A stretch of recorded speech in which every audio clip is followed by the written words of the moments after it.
Hola, soy Luis Agusti, artista plástico, y esto es Ver para Crear, el programa de artes visuales de Neo TV. Hoy tenemos a un invitado muy especial, un artista de una trayectoria reconocida y ya dilatada, que nos va a hablar sobre su obra y las fuentes que lo nutren. Le damos la bienvenida a Ronnie Alalel. Hola, Ronnie. Hola, Lito, ¿qué tal? Mucho gusto verte en esta situación, agradecerte y bueno, conversar hasta donde se pueda, extenderme al máximo. No suelo explayarme mucho, pero a ver cómo se aceita la lengua y la cabeza, la sensibilidad compartida. Oye, muchas gracias, Ronnie, por estar aquí. Y sí, nosotros tenemos en realidad mucho de qué hablar. Tu obra abarca diversos registros, ha atravesado distintas etapas, proviene de distintas fuentes, y quizá podríamos empezar por ahí. A mí me encantaría que compartas con nuestro público cómo la filosofía oriental impactó en tu alma y desde ahí empezaste a articular un lenguaje plástico. Sinceramente me fui vinculando al arte oriental desde muy temprana edad, por coincidencias. En realidad, haber vivido muy cerca del Museo a mano fue la primera gran impresión del mismo Yoshitaro, quien coleccionó grandes piezas de arte textil y cerámico. Y lo que más me impresionó en ese momento, era muy joven, fue la diferencia entre el museo plasmado para un público local y cómo se diferenciaba la museología, la espacialidad, la cantidad de trabajos que estaban ahí, con su hábitat, con su casa, ¿no? Esta tremenda austeridad me llamó mucho la atención. Esta relación entre el espacio y el objeto, ¿no? Paralelamente comencé a hacer karate y posteriormente, ya ingresado a la Universidad Católica, tuve la suerte de tener a Claude Dietrich como profesor. Y él era un japonólogo, un amante de las artes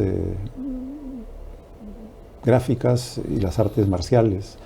Y hicimos una amistad a lo largo de los 5 años, y conociéndolo también habían afinidades, como el esfuerzo por hacer una síntesis de toda la gráfica, tanto precolombina como japonesa, ¿no?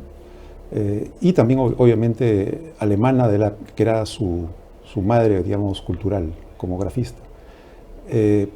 Cuando se aperturó la posibilidad de ir a Japón, esto también fue una coincidencia, porque en esta isla donde pasaba el verano, en Fukusana, propiamente dicho, estaba conversando con mi primo y a ese gesto de traer arena al pecho, comienzo a jugar inadvertidamente con un papelito que descubro a la lectura, un periódico viejo, que había becado a 5 personas, y entre las cuales estaba la Negra Cogorno.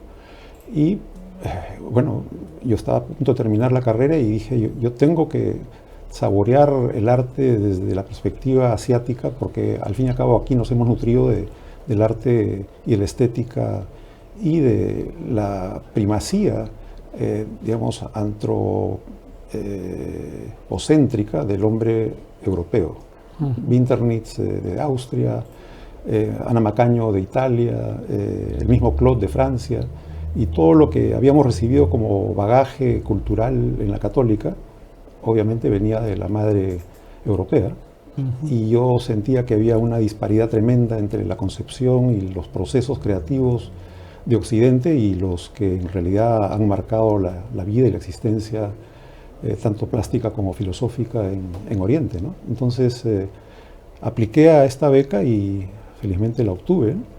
Y a raíz de este encuentro con el Japón, uno siempre idea las cosas, se proyecta a lo que puede ser, y resulta siendo un país que me cautivó a tal grado que no solamente me contenté con la beca, sino busqué quedarme, y yo apostaba por estirar la pata, como se dice en Oriente, ¿no? No necesariamente Japón, pero Japón en sí podía haber sido el foco de mis viajes a todo Oriente, y así lo fue mientras viví 13 años ahí, ¿no? 13 años en Japón. Con viajes sucesivos a Corea y a China. Uh-huh. Y entonces tú tuviste una matriz académica muy europea, que es la Universidad Católica. Así es. ¿No? Liderada por el gran vitralista y pintor austríaco Adolfo Winterlitz. Que además Winterlitz, yo sé por sus discípulos que lo querían tanto, siempre se referían con un gran cariño al profe. ¿No? El profe siempre enfatizaba la espiritualidad. Entonces, yo imagino que lo que tú has hecho ha sido apoderarte, en el sentido más noble del término, de un instrumental técnico y encontrar en Oriente y también en tus propias raíces personales y en lo que es el Perú, ¿no? Ese sustrato espiritual que hace que la obra adquiera coherencia, adquiera sentido, ¿no? Entonces, ¿cómo has mezclado? Eso me parece fascinante. Y yo siempre he sentido que el mestizaje es lo que nos define y lo que nos puede redimir. Totalmente. De cualquier forma de intolerancia, de cualquier forma de ombliguismo, de mirarnos de una manera encapsulada. Entonces, hay lo hebreo, hay lo europeo, hay lo oriental, hay lo peruano, porque tú también tienes un amor por lo precolombino. Sí, es tremendo. Sí, evidente. Entonces, cuéntanos un poco sobre esta mezcla. Sí, creo que a lo largo de nuestra vida y como artistas que somos, entendemos que nuestro elemento indispensable es nutrirnos de la condición humana y eso implica desarraigarse para tomar lo que no es propio como propio, ¿no? Y hay una mirada hacia el mundo sin delimitaciones geográficas, ni geopolíticas, ni homogenizadoras, sino más bien entender en qué consiste la diversidad y a la vez reconocer que dentro de esa diversidad existe una unidad. Y eso está claramente, expresado en lo que ha ido interesándome en la vida, que ha sido efectivamente cómo conocerse a sí mismo a través de la herramienta plástica. Uh-huh. Generalmente se entiende que en Oriente, si hablamos de sintetizar la idea del creador, uh-huh, podríamos hablar de una base muy amplia que implica la de generar una suerte de cuenco cuyo filtro está en la parte superior, y en la medida en que entre la mayor cantidad de sustancia, esto se va decantando para finalmente no caer en la obra, sino redundar en el espíritu de quien la crea. Desgraciadamente, en Oriente esto ha tardado muchísimos años para ser explícito en el mundo occidental, pero nosotros hemos construido la pirámide, ¿no? Y esta pirámide implica que de esta base lo más importante es el objeto. Es decir, hay una mirada del espíritu que se decanta en el artista, que es la que finalmente elabora, crea y ve la naturaleza simplemente como ese gran embudo. Uh-huh. Y a la inversa, en Occidente podríamos hablar de una pirámide cuyo esfuerzo y denodado tiempo en un quehacer produce algo. Ese algo tiene un precio justamente por el escalar hasta este objeto. Y bueno, uh-huh, eso suscita una serie de preguntas, ¿no? ¿Cómo es que, hablando de humanos, la manera como se entiende que es partícipe de la naturaleza o es conquistador de la naturaleza, uh-huh, cumple una función tremenda en la diferencia de actitud frente a la modestia, por un lado, hacia el desapego, ¿no? hacia la sensación de ser un ingrediente de una energía de la cual todos provenimos, uh-huh, a ser el constructor, el ideólogo, el creador, el ego finalmente que produce la obra, ¿no? Entonces, estas dos vertientes se llegan a converger en un momento en mi vida, y la idea es, contemplarlas, ¿no? Y contemplar ese juego maravilloso del ser humano que hace de la naturaleza prácticamente un ingrediente importantísimo, pero la manera como se encara esa naturaleza es tan distinta y distante una de la otra. Y yo creo que el arte entra a tallar ahí fuertemente, porque de lo que se trata es de acercar, de romper esa distancia con el otro o consigo mismo primero, ¿no?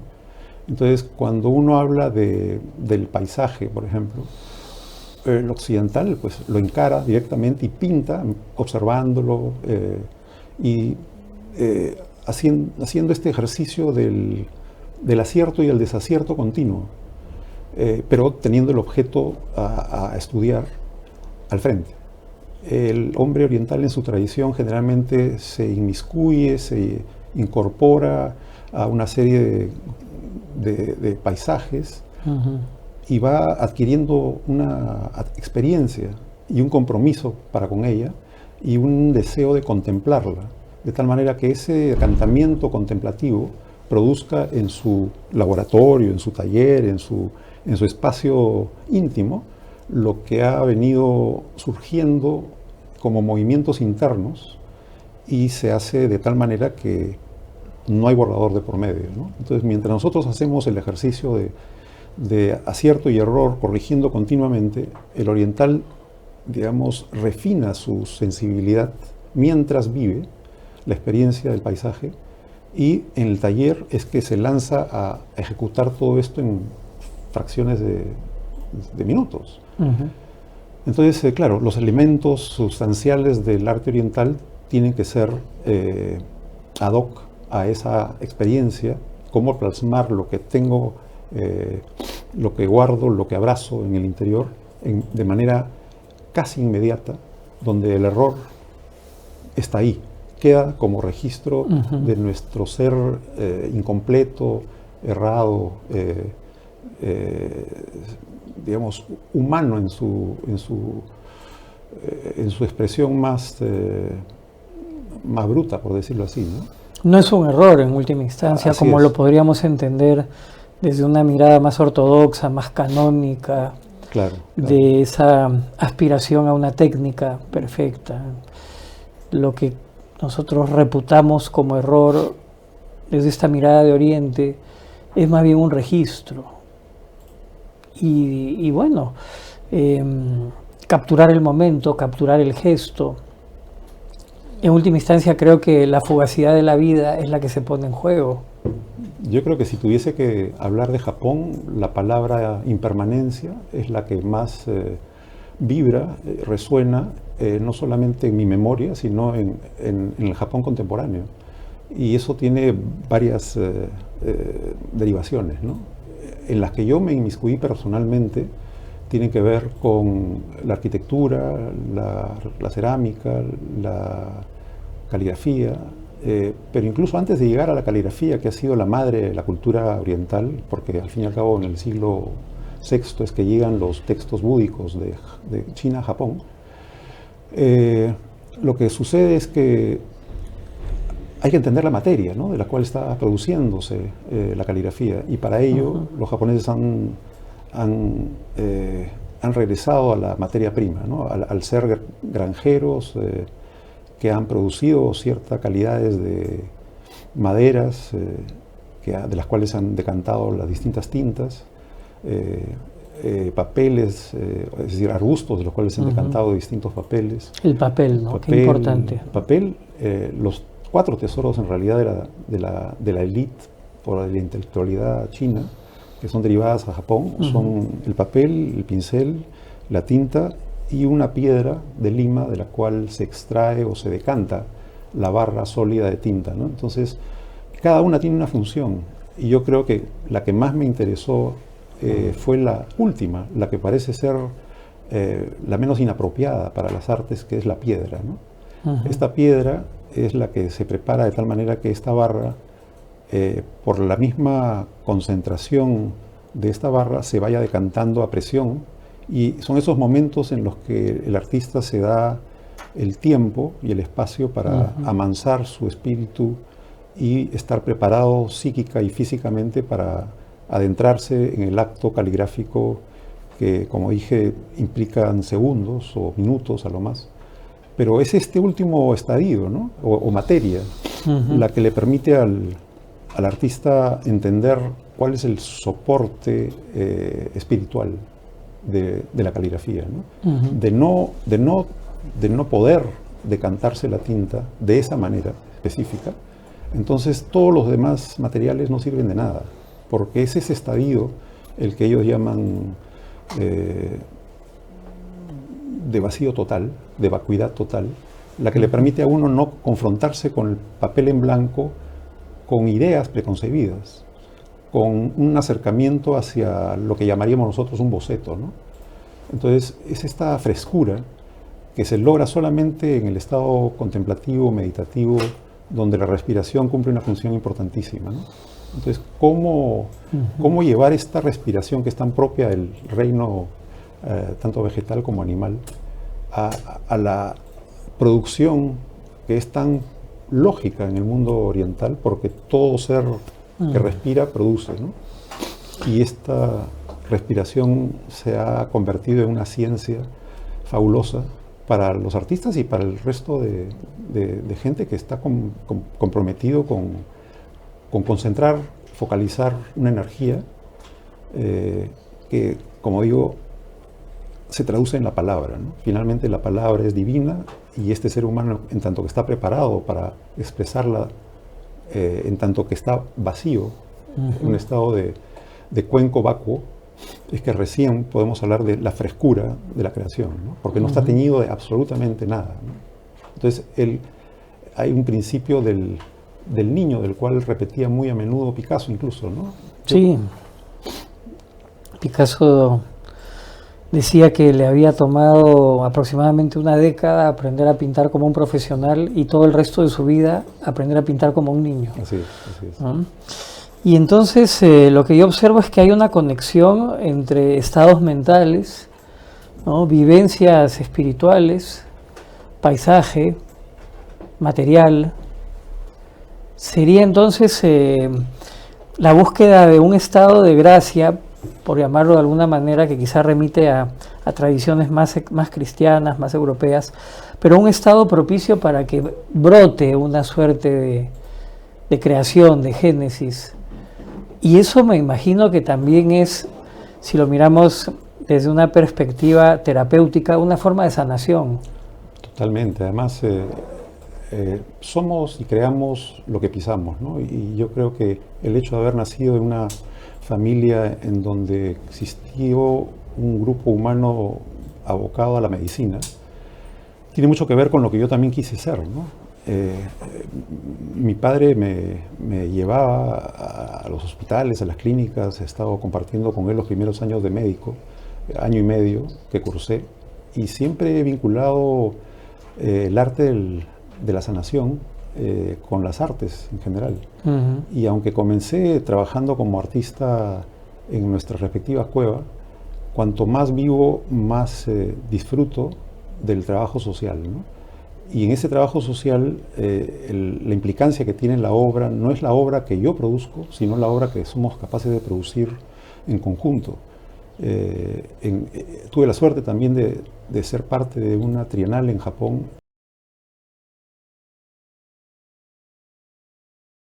Era el de colaborar en la producción de un trabajo de campo en la población de arroz, de arrocera, ¿no? Entonces, la primera vez que escuché esto fue allá y lo disfruté tremendamente porque uno comienza a escuchar los deseos de un poblado que nunca había tenido acceso directo a las artes, trabajaba en el campo directamente. Y ellos me hicieron ver las sutilezas de los cambios del paisaje a lo largo del año que conocemos nosotros, pero ellos tenían 36 divisiones, por ejemplo, donde habían particularidades, donde aparece esto, donde desaparece esto, donde cambia el color, donde cambian las temperaturas. Y trabajamos a lo largo de este año un proyecto que tuviese que ver con una escultura que hiciera homenaje a este elemento tan importante en la cultura japonesa que es el sake, ¿no? Que deriva del arroz. Entonces, producir con ellos fue un deleite porque ellos me instruían a mí con respecto a lo que significaba el arroz y por tanto ellos fueron los que finalmente elaboraron junto conmigo un proyecto que ha terminado siendo una escultura más bien efímera también, ¿no? Pero que está de acorde a la estación, ¿no? O a los pasajes estacionales de ese año, ¿no? Y bueno, esa colaboración trajo consigo un deseo de hacer lo propio cuando me tocó volver al Perú. Y en eso estoy, ¿no? Estoy trabajando en una tarea mixta entre el trabajo del taller y el trabajo de campo en Cusco y Arequipa, ¿no? Bueno, y en el Perú hay paisajes fascinantes, ¿verdad? Tenemos quizá que repensar nuestra relación con el paisaje. Eso era algo en lo que insistía mucho el Papa Francisco, en el cuidado de la casa común. Así es. ¿No? Como una de las preferencias apostólicas. Entonces, vemos que es una urgencia ineludible esto de reconectar con la naturaleza. Sí, desgraciadamente hemos vivido épocas donde hemos querido darle prioridad a la razón y la fe, que generalmente se ha entendido como la fe hacia una creencia, hacia una cuestión sectaria, hacia una cuestión, digamos, de grupo, se ha tergiversado y es la fe en la humanidad finalmente, ¿no? Y yo creo que el artista es el que justamente tiene la gracia, por hablar de un vocablo pontífice, de poder poner en la mesa todos estos elementos que nos hacen vibrar, nos hacen sentir, nos energizan, nos sanan. Y yo creo que sí, efectivamente, las artes ya hoy día no es raro escuchar de tremenda cantidad de gente abocada a las artes terapéuticas, ¿no? Sí. Sea teatro, sea música, sea pintura, dibujo, escultura, ¿no? Entonces, yo sí creo en la calidad de las artes. Incluso trabajamos con el padre Lancier en dos centros penitenciarios, ¿no? En Castro primero y después en Santa Mónica. Y ahí es donde estábamos abocados justamente porque convencidos estaban los mismos reos, ¿no? De que necesitaban una canalización de su espíritu. Sí. Y muchos de ellos terminaron pintando, ¿no? Fuera de los centros penitenciarios han habido 2 o 3 personas que con mucho gusto siguen viviendo de eso, ¿no? Y cada año hay todo un desarrollo de la cerámica y de la pintura y la escultura que nos trae el trabajo en las distintas penitenciarías del Perú, ¿no? Entonces, eso es tremendamente loable y realmente necesario, ¿no? Claro, porque en esa medida sí se podría estar cumpliendo con la misión carcelaria. Así es. Que en realidad es una resocialización que parte de un encuentro consigo mismo. Lamentablemente nuestras cárceles distan en buena medida de constituir espacios para la reflexión, para la rectificación del camino. Sí. Y ahí creo que has hecho un trabajo encomiable que me lleva a pensar de una manera general en los roles del artista en la sociedad y en una sociedad como la peruana en el momento presente, porque podríamos considerar que el arte, y lamentablemente yo creo que la realidad convalida esta mirada que a mí me parece no solo equivocada, sino incluso suicida, esta mirada del arte como algo prescindible, algo superfluo, un divertimento de privilegiados o de gente que no tiene otra cosa que hacer. El arte tiene mucho que decir en este momento, por la construcción de la subjetividad. ¿Y cómo has tú entendido la intervención en el espacio público? Que es algo que también resulta del primer orden de importancia. Yo conversaba hace poco con Ricardo Vice, que ha tenido estas intervenciones, por ejemplo, con el mural cerámico en el Sanjón, ¿no? Claro.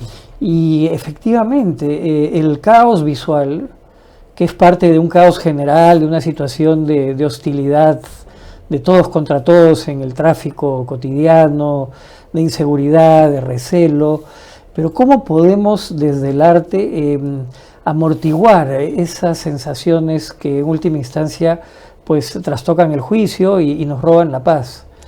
Totalmente. Yo creo que lo primero que siente un artista es la diferencia entre el mundo en el que quisiera vivir y el mundo tal cual existe. Y por lo tanto, esa es una tremenda motivación para intentar modificar el entorno en el que vivimos.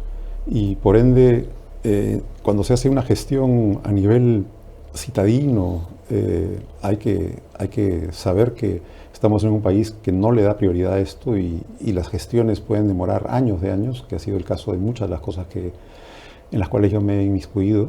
Ha llegado un momento en donde yo busco el área maltratada o dejada, vejada, donde puede haber drogadicción, alcoholismo, etcétera, etcétera. Y toco las puertas a distintos municipios para ver si es que existe algún proyecto. Y en tanto que no exista, yo les ofrezco, bueno, cambiarle la cara, ¿no?, a estos espacios. Y en el mejor de los casos, en comunidad, es decir, trabajar con la comunidad para ver qué es lo que requiere la comunidad, si hay un colegio próximo, un nido próximo, si hay un hospital próximo, si hay o no hay lugares para los niños, para los ancianos, etc. Y de este tipo de conversaciones aparece finalmente un proyecto que se debería poner al alcance del vecindario, para ver si es que esto es aprobado o no a nivel comunal, ¿no? Y que si realmente es necesario. O sea, la necesidad existe, pero ¿qué tipo, qué forma se le da a este espacio, ¿no? Para cumplir qué función? Y la función siempre va a ser sanadora, en tanto que va a haber un lugar a donde se pueda o contemplar el horizonte, o se pueda contemplar la montaña, o se pueda reunir un grupo de humanos, ante niños, etc. Y en realidad hacer ciudadanía, forjar ciudadanía a través de un espacio de libertad es muy poco entendido acá en el Perú, ¿no? Y es sumamente necesario. En una ciudad donde el verde casi no existe y donde lo que existe o no se le trata o se le maltrata, esta idea de la ventana rota también es sumamente contagiante, ¿no? En tanto que tú ves algo que no funciona, pues nada va a funcionar a partir de ese momento. Pero en su contrario, en la medida en que tú veas cierta calidad, cierta higiene, cierto cuidado, también contagia, ¿no? Entonces, yo tengo en ese sentido fe en que el ser humano es un ser permeable a las bondades del mismo, y por lo tanto hay que hacer, ¿no? Yo creo que hay mucho que decir, pero poco que se ha hecho. Y en ese sentido yo sí tomo al toro por las astas, y eso sí he aprendido de Oriente, ¿no?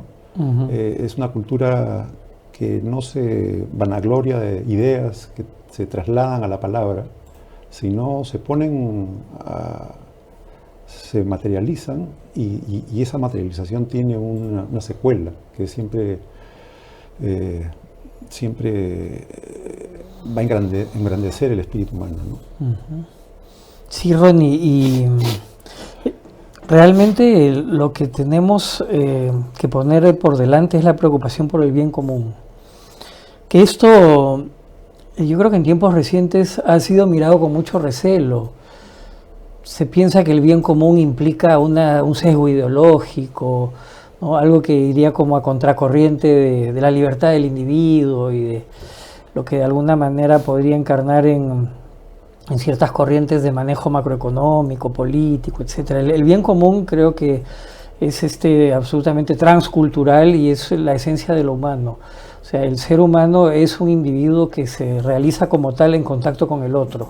Entonces acá no hay ningún sesgo político, no hay diferencias religiosas, no hay ningún tipo de separación. En realidad la gran tarea, y creo que los artistas sí tenemos algo que decir, no somos meros espectadores o meros decoradores del espacio de aquellos que pueden acceder a nuestra obra, ¿no? Los artistas tenemos que ser esas antenas sensibles que descodifican mensajes. Es una manera de ver lo que a mí me gusta mucho, ¿no? Y traer a la comunidad estos elementos estéticos que sanan, construyen, educan y finalmente integran, ¿no? Para eso yo creo que es de capital importancia primero dar un ejemplo en el que la persona humana ninguna es más importante que la otra, ninguna profesión es más importante que la otra. Esa humanidad consiste básicamente como diría cualquier escandinavo, nacemos de la misma forma y intentamos darle la misma cuna, e intentamos ofrecerle la mayor cantidad de elementos, comenzando con educación y salud, para que ese individuo pueda desplegar todo su potencial. Y si no partimos desde ahí, pues estamos denigrando el potencial sensible del ser humano, ¿no? E intelectual. Y por lo tanto, claro, hay un llamado no solamente desde los artistas, sino desde la sociedad civil en general, para que esto cambie. Y bueno, creo que todo artista lucha, y esa lucha implica una fricción, y esa fricción nunca es fácil. Pero yo creo que estamos todos en el mismo barco, y en ese sentido tenemos que desapegarnos del ego, ¿no? ¿En qué medida el artista, por un lado, sufre las consecuencias de pelear para alcanzar lo que puede hipotéticamente llamarse exitoso, para simplemente desplegar lo que es necesario y útil especialmente para el otro, ¿no? Cómo es que uno se rezaga para darle cabida al otro. Yo creo que esa es una gran virtud del hombre, del cual yo fui muy afín en Oriente, ¿no? He tenido muchos maestros, y yo creo que lo que más destaca de ellos es su austeridad, su modestia, su desapego, no solamente con las cosas materiales, sino con su vida misma. Es decir, en qué medida puedes entregar tu ser al otro, que es lo que finalmente nos hace más humanos aún, ¿no? Y como tal, el artista tiene mucho trabajo que hacer ahí, porque hay quienes piensan que yo hago esto y esto me representa mejor, y esto tiene un precio, y esto es con lo que es mi caballo de lucha, ¿no?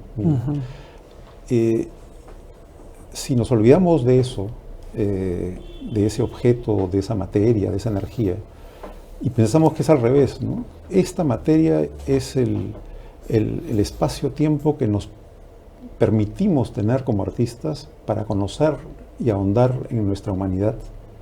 Entonces el trabajo plástico se convierte en una secuela normal de un ser que ha transgredido hasta su propio ego, hasta su propia vida. O sea, es como decía mi maestro de caligrafía, es morir en vida, ¿no? Es confrontarse con la creación como si de un renacer se tratara. Pero para eso tienes que olvidarte de ti. Claro. Y solamente olvidándose uno de uno es que es capaz de ver y entender la razón básica de nuestra existencia, que es el otro, ¿no? O lo otro. Entonces, en el trueque de qué es lo otro, está uno como impedimento fundamental, ¿no? Entonces, si voy a llegar al otro, primero tengo que desaparecer, ¿no? Y ese ejercicio tiene mucho que ver con lo sacro, con lo fundamental. Sin duda. ¿No? Esto tiene una dimensión religiosa, o si tú quieres, espiritual. Sí. Es la idea de San Ignacio de Loyola, de en todo amar y servir, ¿no? Así es. Y esa idea que puede lucir paradójica, de que solo se tiene vida a condición de entregarla. Así es. Y ser coherente con eso resulta muy difícil en un entorno y un contexto mundial en donde se gratifica al entretenimiento y se la pasa bien, y de eso se trata. Entonces, claro, cuando uno escuchaba al mismo Vargas Llosa o tantos otros autores que hablaban de la era del entretenimiento, uno comienza a entender de que efectivamente a donde uno se meta, pues va a entrar en colisión con aquello que nos puede perturbar por segundos, ¿no?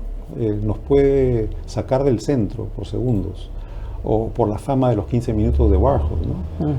Pero al fin y al cabo el fundamento que nos lleva a vivir es entregar aquello, ese don, del cual creo que todo artista se debe sentir muy gratificado y agradecido, para poder entregárselo al otro, y en el mejor de los casos, y eso es algo que a mí siempre me cautivó, es la posibilidad de hacer sin recibir, ¿no? Sin buscar el recibir. Entonces, ¿cómo se gesta una vida así?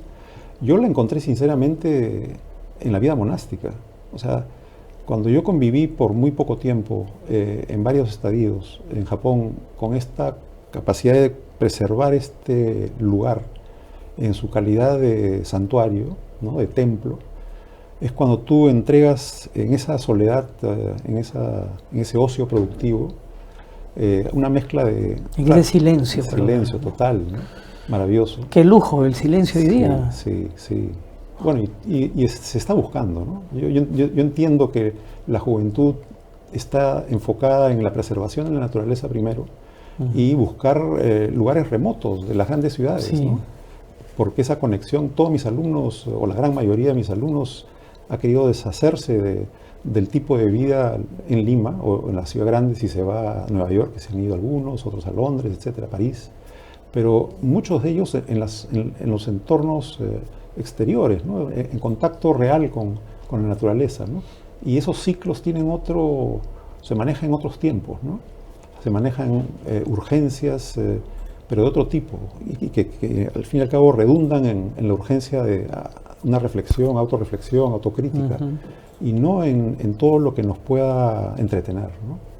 Entonces sí, hay una tendencia muy fuerte y la celebro, porque encuentro que la juventud pues está encontrando su lugar en entornos mucho más sanos, ¿no? Y hacen un esfuerzo además por mantenerlo así. Entonces yo sí tengo la esperanza de que, a pesar de todo lo que le está pasando a nuestra amada tierra, existe una juventud mucho más consciente de una vida muchísimo más reposada, vivir un remanso, no vivir desgastándose por ni los éxitos ni el dinero, sino más bien tener lo mínimo indispensable y cuidar el entorno en el que vive, ¿no?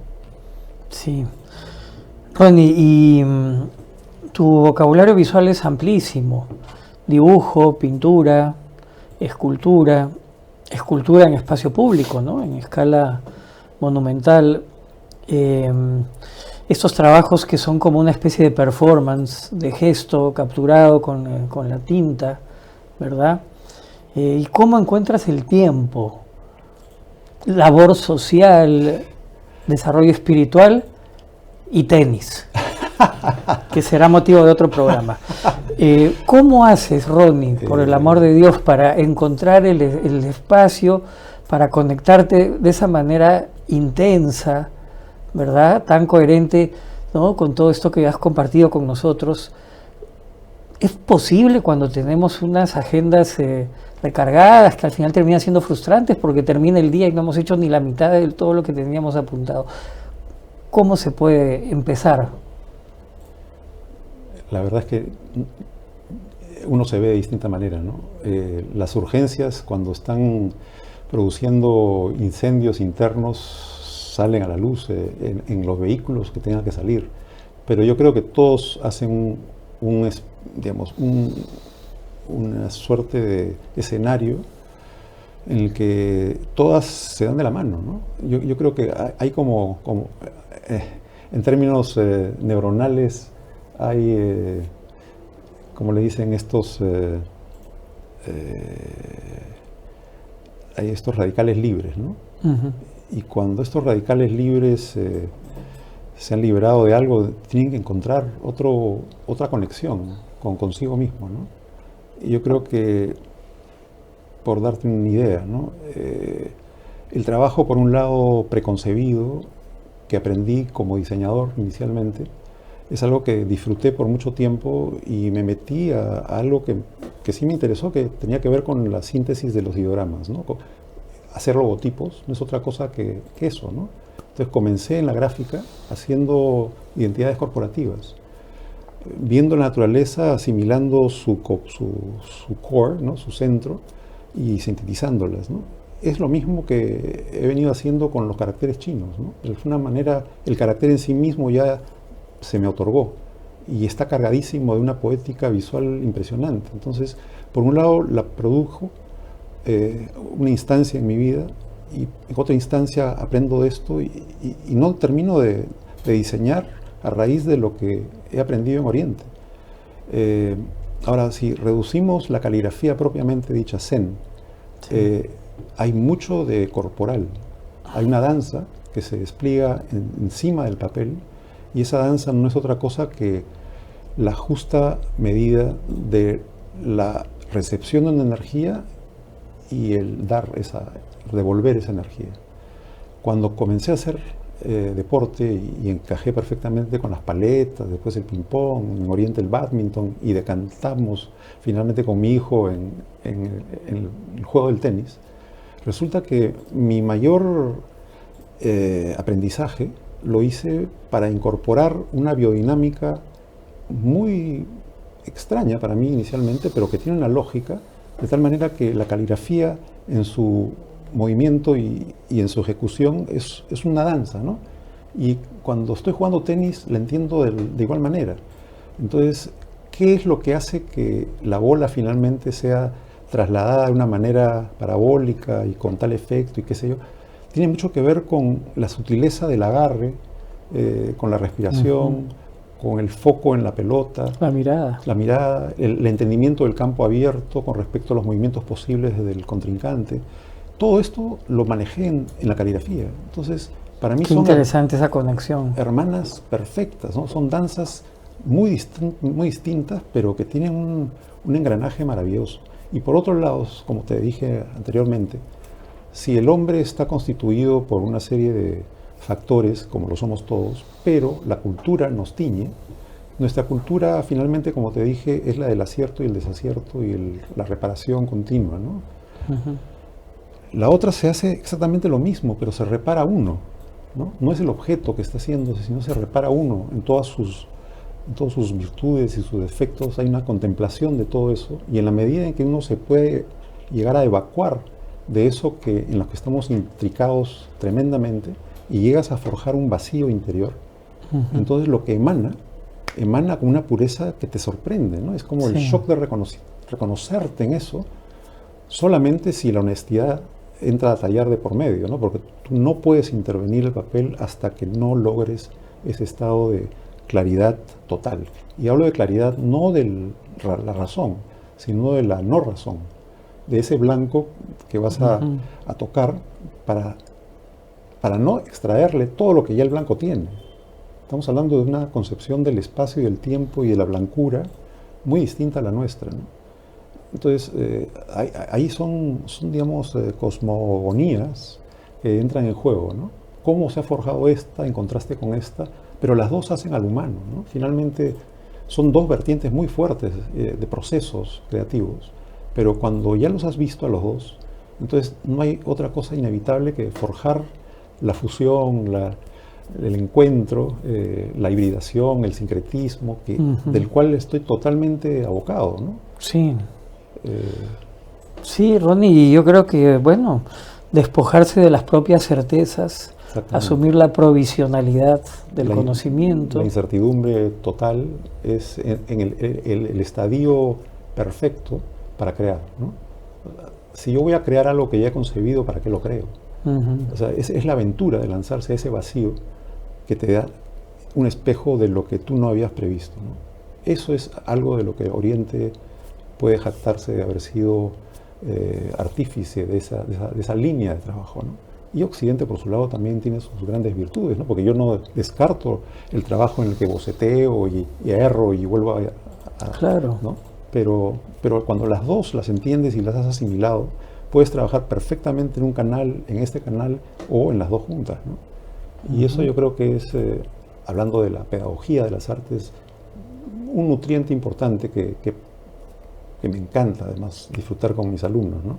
Sí. Porque la docencia también es algo a la que le he dedicado mucho tiempo y la voy a seguir haciendo, ¿no? Y la docencia como para el profesor como la mejor forma de seguir aprendiendo. Así es. Yo escuché alguna vez decir a un gran maestro que ya no nos acompaña, Carlos Amati León, los profesores nos pasamos la vida tratando de encontrar al alumno que nos dé la respuesta que amerite un 20. Deberíamos buscar al alumno que nos haga la pregunta que amerite un 20. Así es. ¿No? Así Esos alumnos a veces díscolos, descolocantes, pero que están creo que conectados con esa capacidad de preguntar siempre más, ¿no? Y tenemos la suerte además de estar en un continente que, a diferencia de muchos de los otros en los que he estado, no tienen temores en el sentido de romper con el silencio, ¿no? Es muy distinto trabajar con un grupo estudiantil americano, asiático, escandinavo y latino, ¿no?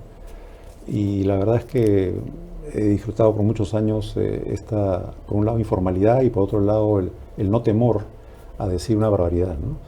Que debería ser parte de todos, ¿no? Porque no hay forma de crecer si es que no erramos. Entonces, sin duda.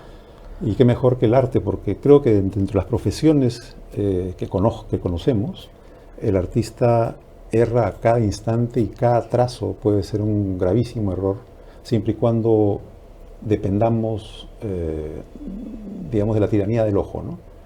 Que es una manera de verlo. La otra es simplemente dejarlo ser y, en vista de lo aparecido, bueno, hacer las correcciones del caso si es que a uno le provoca. Dicho de paso, el kintsugi, del cual debes haber escuchado, es justamente el arte de poder remendar, ¿no? Darle nueva vida a algo que se ha roto. Y para eso como también, los fragmentos de Rumsi, ¿no? Así es. Por ejemplo, claro. Que son muy propios de la cultura japonesa. Claro. Bueno, y de nuestro mestizaje, ¿no? También. Carlos Runzi Tanaka, ¿no? Raíces inglesas, raíces niponas, y todos somos una mezcla. Claro, sí, eso es lo maravilloso del Perú. Así es. Y yo te diría expandirlo más allá del Perú, por supuesto, porque, claro, el Perú es un país que todavía está comenzando a aprovechar sus grandes logros y sus, yo creo que hasta, te diría yo, éticos y morales y cosmovisionarios, que hoy día han comenzado a ser trasladados al lenguaje, si no moderno, contemporáneo, ¿no? Y eso es algo que me parece genial. Es algo que además desde la escuela, después la facultad y cualquier universidad de arte podría ser muy gratificante saber que en el Perú ya existe un grupo humano que está comprometido con la interconexión de lo que es peruano, pero a la vez lo que es universal, ¿no? Exacto. Y hemos visto, por ejemplo, a Rembert, a Santiago, a Sandra Gamarra, en la última Bienal de Venecia, y la verdad es que para mí fue un gran placer ver que no solamente tenemos a grandes representantes de la plástica en el mundo, Sandra representando incluso a España, sino a exponentes del arte selvático que jamás se había visto acá en el Perú representado de esa manera. Y yo espero con mucho deseo ver qué va a pasar con la juventud, ¿no? Porque al fin y al cabo la veo mucho más conectada con el mundo, pero también conectada con las raíces de este país. Bueno, Ronnie, tenemos tantas cosas para seguir conversando sobre el arte, sobre el Perú, sobre nuestra manera de encarar los desafíos de la contemporaneidad. Y bueno, será motivo para comprometerte a una próxima ocasión, que seguiremos dialogando y disfrutando de la voz y presencia de este gran artista y gran persona que es Ronnie Lalela. Esto ha sido Ver para Crear y nos vemos en el siguiente programa. Muchas gracias, Lito. Gracias a ti, Ronnie.